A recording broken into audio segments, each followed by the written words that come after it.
자, 김남국 의원과 관련된 가상화폐 투자 논란. 이게 여야 다른 의원들까지 확산이 되는 걸까요? 지금 정치권에서 여러 가지 얘기들이 나오고 공방이 시작된 것 같습니다. 이와 관련된 첫 번째 주제로 출발하겠습니다. 보시죠.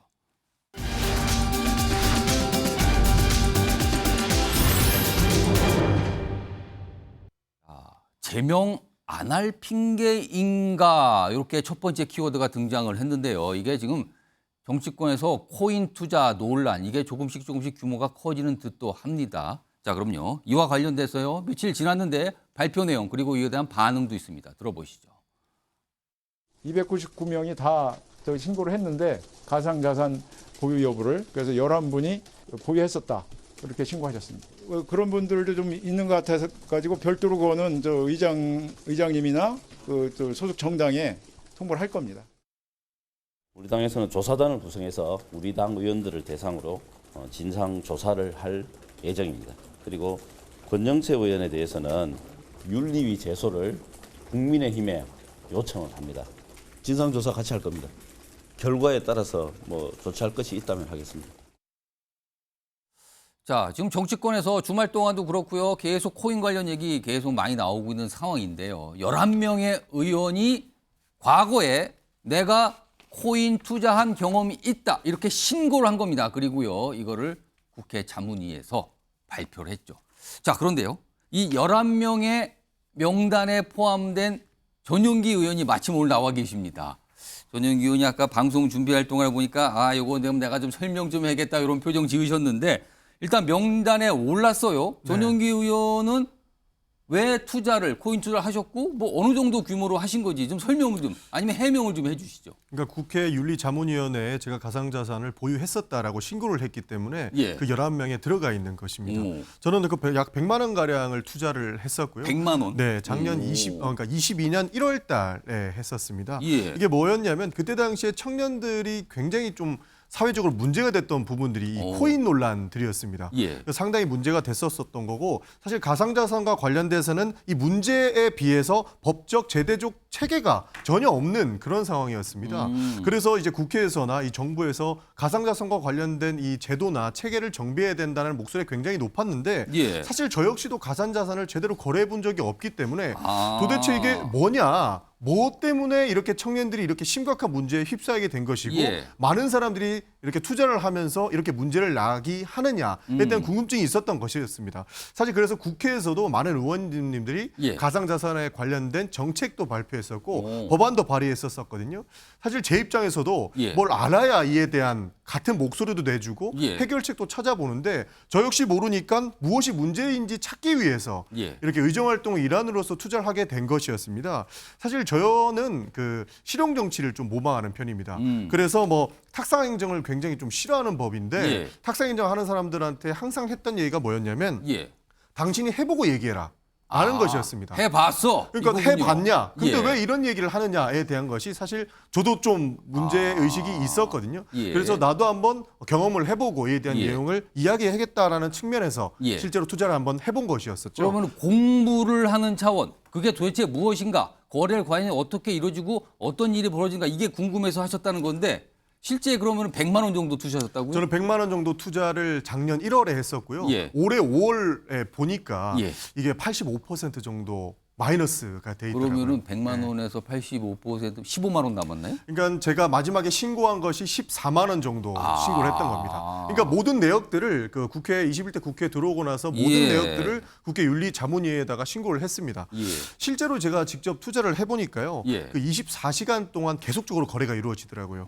거기에서 정보 확인도 안 된 상태에서 말도 안 되는 루머에 폭등과 폭락이 계속적으로 이루어졌던 것이고 사실 정보를 알 수 없는 깜깜이 상장과 감시 없는 방치가 이어졌었고 상장 폐기와 소위 먹튀라고 하는 러그풀이 계속 일어나는 상황이었었습니다. 혹시 투자하신 그 코인이 이른바 상폐가 된 경우도 있었어요? 있었습니다.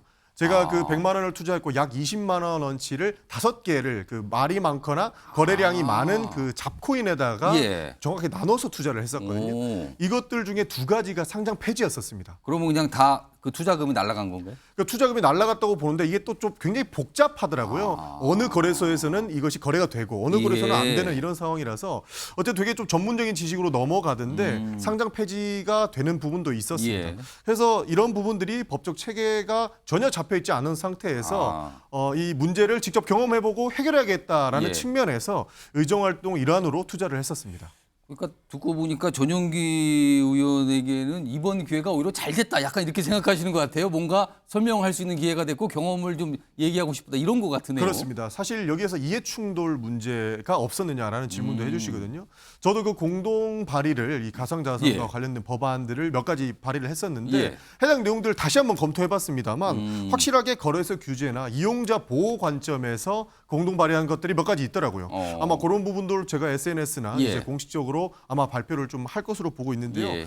윤리위 자문위원회에서 이해충돌 논란으로 보고 있는 것들이 100회 이상 거래했을 경우에 이것이 이해충돌의 소지가 있다라고 해서 의장이나 각 정당에 보고한다고 하는데 저 역시 그 거래 내역조차도 그렇게 상당한 수의 횟수에도 충족되지 않는 것으로 저는 이해충돌 논란은 이제 크게 없는 것으로 그렇게 알고 있습니다. 알겠습니다.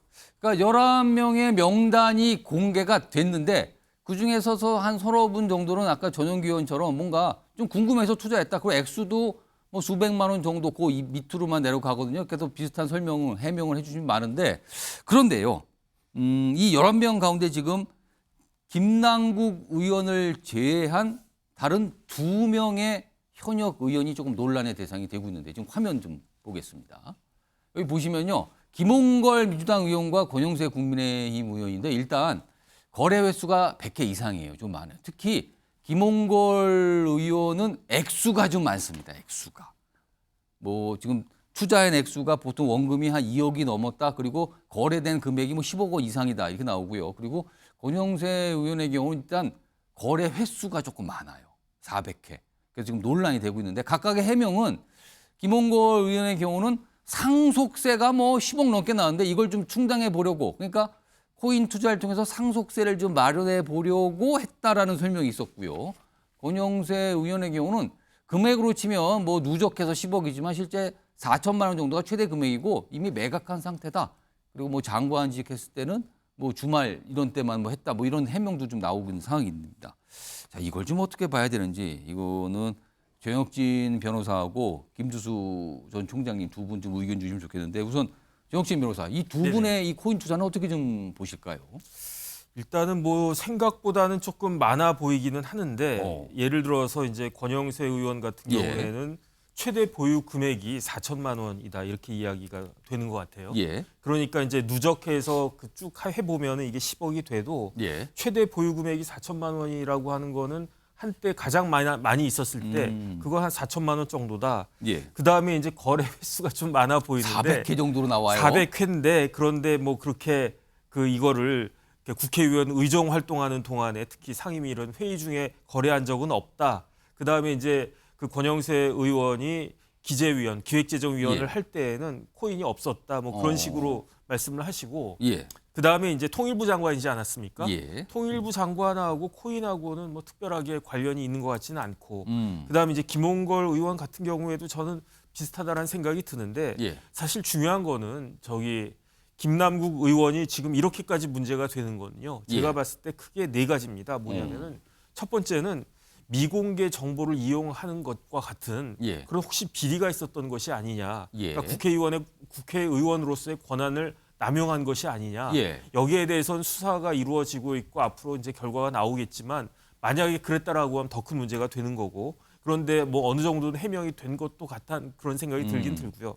그다음에 제일 이제 국민들이 황당했다고 하는 것은 그 중요한 시간, 많은 그 중요한 시간을 잊지 않았습니까? 상임위, 본회의. 그때 그다음 보통 상임위도 아니었잖아요. 저기 뭐 그 할로윈 참사나 뭐 등등등 해가지고 많은 국민들이 황당해하고 있는 그 사건 중에서도 그때도 이제 밤중에도 이렇게 코인 거래를 했다라고 하는 거는 이거는 제가 봐도 국회의원인지 코인원지 모를 정도로 그런 것들이 참 국민들 눈살을 찌푸리게 했고 또 하나는 전 재산의 90%가 코인이었는데 그거를 공직자윤리법에 등록 재산이 아니다라고 하는 이유만으로 마치 자기 재산은 10억밖에 없는 것처럼 그렇게 한 것도 이제 국민들의 법 감정에 굉장히 이제 그 위반하는 것이었고 예. 결정적인 건 뭐냐면요. 다 좋아요. 뭐 이러이러한 거 있는데 여기에 예. 대해서 만약에 지금 전용기 의원님 얼마나 깔끔하게 해명했습니까? 예. 이런 식으로 해명을 했고, 아유 뭐 내가 이렇게 그 회의한 동안에 코인하고 한 거 잘못했다 이랬으면 이 지경까지는 오지 않았을 거예요. 그런데 김남국 의원은 처음부터 모든 것들이 다 거짓말이었어요. 해명이 다 거짓 해명이었어요. 예. 그 다음에 이제 더 결정적인 건 뭐냐면은 이제 김남국 의원이 뭐라고 이야기했냐면 당에다가 진상조사단 꾸려달라고 했다. 그 다음에 진상조사단이 꾸려지면 내가 거기에 대해서 잘 해명을 하겠다라고 해놓고 예. 막상 민주당 내 진상조사단이 꾸려지니까 어떻게 했습니까? 그냥 탈당해버렸잖아요. 완전히 당을 바보로 만들었잖아요. 예. 그 다음에 이어진 게 윤리자문위원회 지금 있지 않았습니까? 이게 원래 한 달이면 끝나야 되는 거를 김남국 의원이 협조하지 않아가지고 1+1 두 달을 갖다 했단 말이에요. 자료 제출 문제가 좀 있었죠. 그런데 두 달 동안에도 예. 그 아무런 자료를 제출하지 않아서 오죽했으면 그 윤리자문위원회 위원장이 그 유 변호사님이 민주당에서 선임한 예. 그 위원장이에요. 그 위원들도 아마 그 민주당 쪽이 더 많지 않았을까 생각이 되는데 아 이건 도저히 안 되겠다 해서 그러니까 제명을 그 추천한 거 아니겠습니까? 예. 그다음 국회법에 보면은 윤리특별위원회는 이 자문위원회의 의견을 반드시 따라야 된다 예. 이런 식으로 규정이 되어 있다고요. 그러니까 지금 조금 그 케이스는 김남국 의원 케이스와 권영세, 김홍걸 의원 케이스는 제가 봤을 때는 좀 차이가 있는 것 같다는 생각이 듭니다. 그러니까 좀 구별해서 봐야 된다라는 점을 강조해 주셨어요. 김두수 전 총장께서 보시기에는 김홍걸 의원, 권영세 의원 사례를 어떻게 좀 평가하십니까?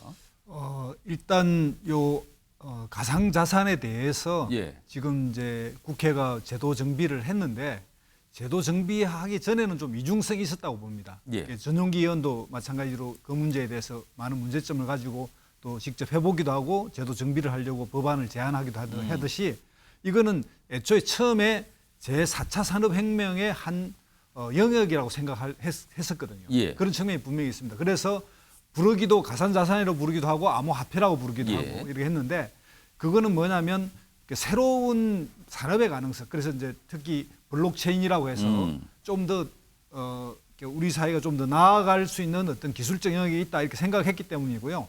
그럼에도 불구하고 앞에 지적한 대로 만약에 이해충돌적 요소 그리고 또 하나는 국회의원으로서 윤리적 그러니까 회의 시간이라든지 중요한 어떤 국회 업무 중에 이걸 거래했느냐라고 예. 하는 게 약간 분리된다고 봅니다. 그런 측면에서 보면 김남국 의원 같은 경우에는 지금까지 다 확인되지는 않았지만 예. 이런 부분에서 충돌적 요소가 꽤 있어 보입니다. 그리고 또 그 회의 시간에 이제 했다고 했기 때문에 그런데 이제 나머지 분들은 이제 자발적이 신고된 상태에서 예. 최종적으로 지금 사실관계는 뚜렷하게 확인되지 않지만 이제 한 1,000만 원으로 시작해서 최대 400만 원, 1,000만 원에서 4,000만 원 정도 갔다고 하는 권영세 장관 같은 경우에는 어쨌든 예. 또 400회 정도 이렇게 했기 때문에 꽤 예. 이제 투자적 관점에서 한 건 틀림없고요. 이것의 영역에서 예를 들면 김남국 의원이 불성실에 대해서 국회 윤리특위에서 어느 정도 문제 제기된다면 권영세 장관 역시도 마찬가지로 문제가 된다고 저는 봅니다. 그런 차원으로 봐야 되는데 이제 그 윤리자문위원회가 김남국 의원에 대해서는 제명을 권유를 했거든요. 예. 그러니까 이거는 또 어떻게 봐야 되느냐?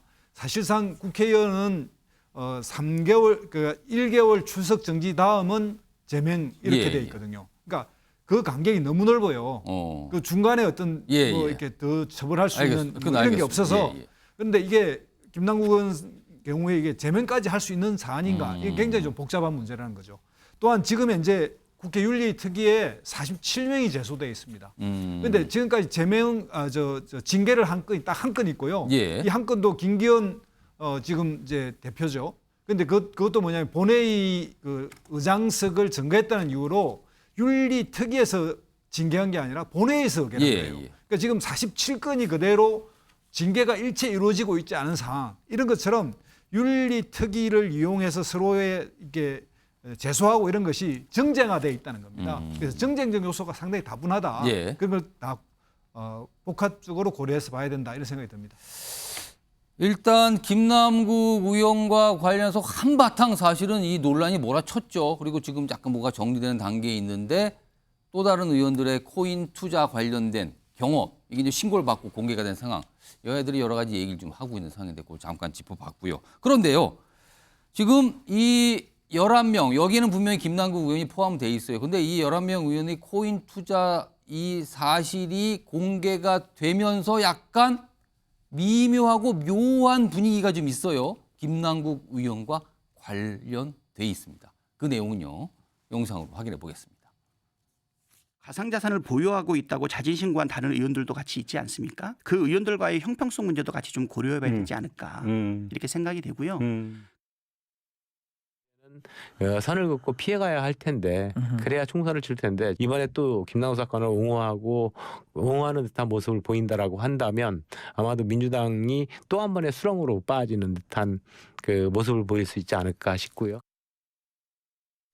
자, 신성범 전 의원님. 지금 사실은 민주당이 권영세 의원 이 코인 투자 관련해서는 굉장히 강하게 밀어붙이면서 윤리특위 제소 뭐 이런 거 요구하는 상황이거든요. 근데 민주당 내에서 나온 반응 중에 하나가 뭔가 형평성 얘기를 꺼내는데 가만히 듣고 보면 김남국 의원을 제명하지 않을 수도 있지 않는가 약간 그런 분위기까지 해석이 되고 있거든요. 이거 어떻게 보십니까?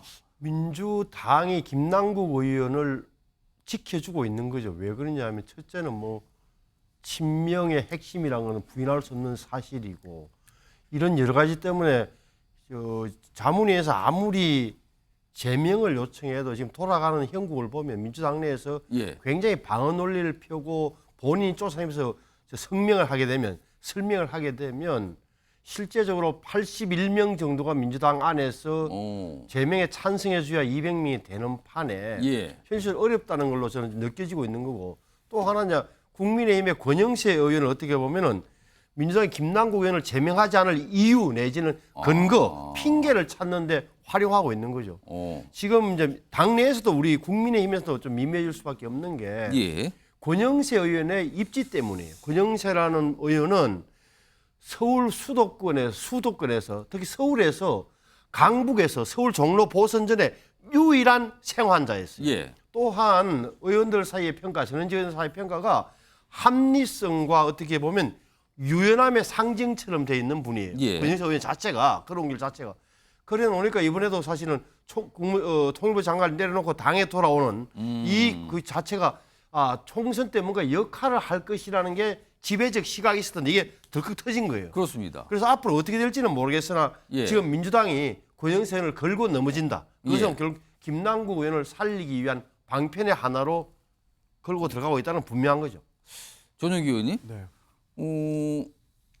그러니까 민주당 내에서 형평성이라는 얘기를 하시는 분이 늘어나고 있는 것 같아요. 그러면은 이게 지금 자문위는 제명을 권고했거든요. 김남국 의원이 의원직 제명이 안 될 가능성이 커지고 있다 이렇게 보십니까? 이거 어떻게 봐야 됩니까? 된다 안 된다 이렇게 보기보다는 전체적인 맥락을 보자라고 하면서 이런 주장이 나온 것이거든요. 사실 김남국 의원의 윤리자문위의 평가는 그리고 그 권고 사안들은 어떻게 이루어진 거냐면 여야가 합심해서 윤리위에 제소를 했고 그렇습니다. 그에 따라서 자문위원회 결과가 나오지 않았습니까? 그래서 민주당이 권영세 의원을 걸고 넘어진다고 말씀하시는데 실제 우리는 김남국이건 아니건 문제가 있고 실질적으로 이해충돌의 가능성이 있거나 잘못된 그 국회의원으로서 잘못된 행동을 했을 때에는 누구나 이렇게 제명 절차를 거쳐야 된다라고 주장을 하는 것입니다. 그래서 이것을 걸고 넘어지는 측면에서 김남국 의원이 제명이 될 수 있다 안 될 수 있다 이런 것이 아니고 문제가 있다면 그거에 대한 합리적인 평가를 받아야 된다라는 것입니다. 그래서 김남국 의원 같은 경우에는 아마 제명이 될지 안 될지는 사실 그 윤리자문위원회에서의 권고 이상 올라가서 여야가 함께 들어가 있는 윤리위원회의 평가를 한번 받아봐야 하는 사안이 아직 남아 있습니다. 그래서 우리가 될 것이다 안 될 것이다라고 이야기하거나 예단하는 것은 좀 위험할 수 있다라고 보고 있습니다. 얘기를 들어보니까 약간 묘한 기류가 있는 것 같긴 해요. 지금요 뭔가가 만약에 김남국 의원 건만 지금 하나가 딱 공개가 되고 알린 상태여 이 상황과 다른 의원들의 코인 투자 상황이 없었더라면 어떻게 됐을까? 지금 많은 정치권 인사들이 그런 생각들을 하고 있는 것 같아요. 이건 좀 지켜봐야 될 문제고요. 자, 이런 가운데요. 사실 체포동의안 문제가 민주당의 이슈가 된 지 한참 됐거든요. 그런데 이와 관련해서 얼마 전에 혁신위원회가 내놓은 안이 있습니다. 그 내용을 좀 들어보겠습니다. 국회의원에 대한 체포 동의안 표결은 기명 표결 방식으로 바꾸어야 합니다. 표결 정보 공개는 체포 동의안 처리에 대한 국회의원의 책임을 무겁게 할 수 있으며 국민의 알 권리 보장 차원에서 공개되어야 하는 정보입니다.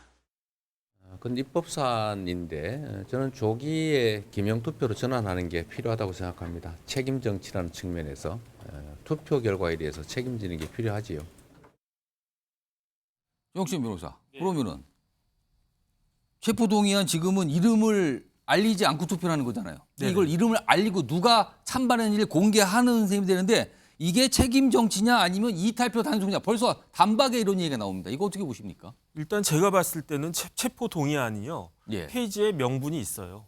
그다음에 이제 혁신위가 그 이야기를 했기 때문에 혁신이 말에도 명분이 있다라는 거거든요. 근데 중요한 건 뭐냐면은 민주당의 일부 의원들은 그 부분이 굉장히 불편한 거죠. 그걸 국민들이 다 보고 있다고요. 그러니까 중요한 것은 제가 봤을 때는 그야말로 그 기명 투표하는 것도 나쁘지 않다, 좋아 보인다. 그런데 그 이 말씀을 이재명 대표가 한 것이 제가 봤을 때는 뭐 승부수를 던진 것인가 일단 그런 생각은 드는데 예. 제 생각에는 이번에 뭐 쌍방울도 있고 백현동도 있고 하기 때문에 예. 분명히 이제 뭐 8월 말, 뭐 7월 말, 8월 초 이 이야기 나오지 않습니까? 예. 다시 한번 구속영장 청구가 되지 싶어요. 그랬을 때 과연 어떻게 대응할 것인지 예. 여기에 대해서 진짜로 기명이든 무기명이든 이재명 대표가 거기에 대해서 당당하게 맞설 것인지 아니면 지난번처럼 예. 그냥 체포동의안 그 부결로 해가지고 그 뒤에 숨을 것인지 예. 그게 중요하지 기명인지 무기명인지는 뭐 저는 그렇게 관심이 가지는 않습니다.